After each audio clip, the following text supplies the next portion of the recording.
नमस्कार मु सुश्री पात्र जिला प्रतिनिधि डुमानी टीवी अनुगुल सीआईएल हाँ आज्ञा सीआईएल रो चेयरमैन दिने एही एरिया रो जीएम थिले।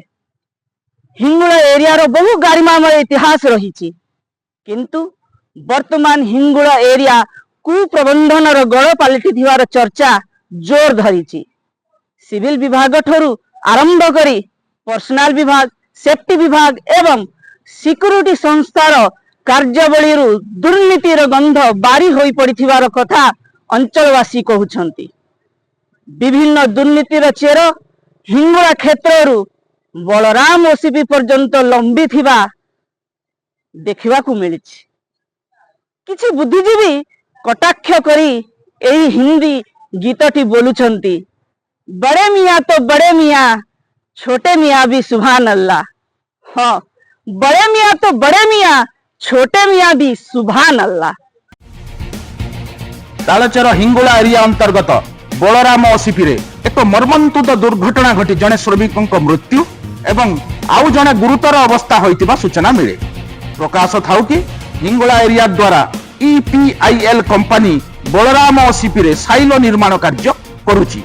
एही कार्य रे कार्यरत श्रमिकक उपरे क्रेन रो टोचन छिंडी लुहा बीम पड़िबा फଳରେ श्रमिकक घटनास्थल रे मृत्यु घटिथिबा प्रत्यक्षदर्शीଙ୍କ ठारू सूचना मिलिछि।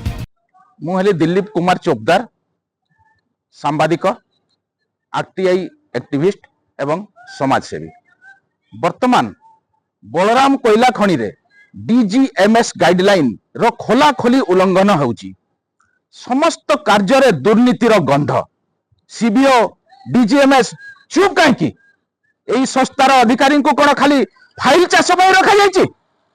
ईपीआईएल कंपनी विरुद्ध रे केंद्र सरकार को सोलिसिटर जनरल को हिंगुला एरिया महाप्रबंधक लेखु नांते कोन पाई? हिंगुला एरिया रो कुप्रबंधन तथा पर्सनल विभाग रो लांच कारबार वीडियो चर्चा न थमुनु साइलो रे एक्सीडेंट सिविल विभाग रो कार्य आदि निम्नमान तथा त्रुटि युक्त जगु यार उच्च स्तरीय तदंत आवश्यक करुची।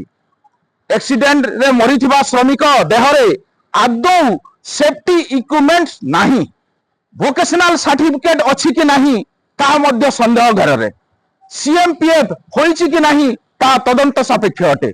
ए सबु तनखी नकरी खणी भितर को प्राइवेट कंपनी ईपीआईएल को कार्य करने अनुमति खणीर प्रबंधक मैनेजर देले केमिति? दोषी अधिकारी तथा ईपीआईएल कंपनी कार्य उपरे सीबीओ डीजीएमएस रो तदंत हेले अनेक रहस्य रो पर्दाफाश हेबो।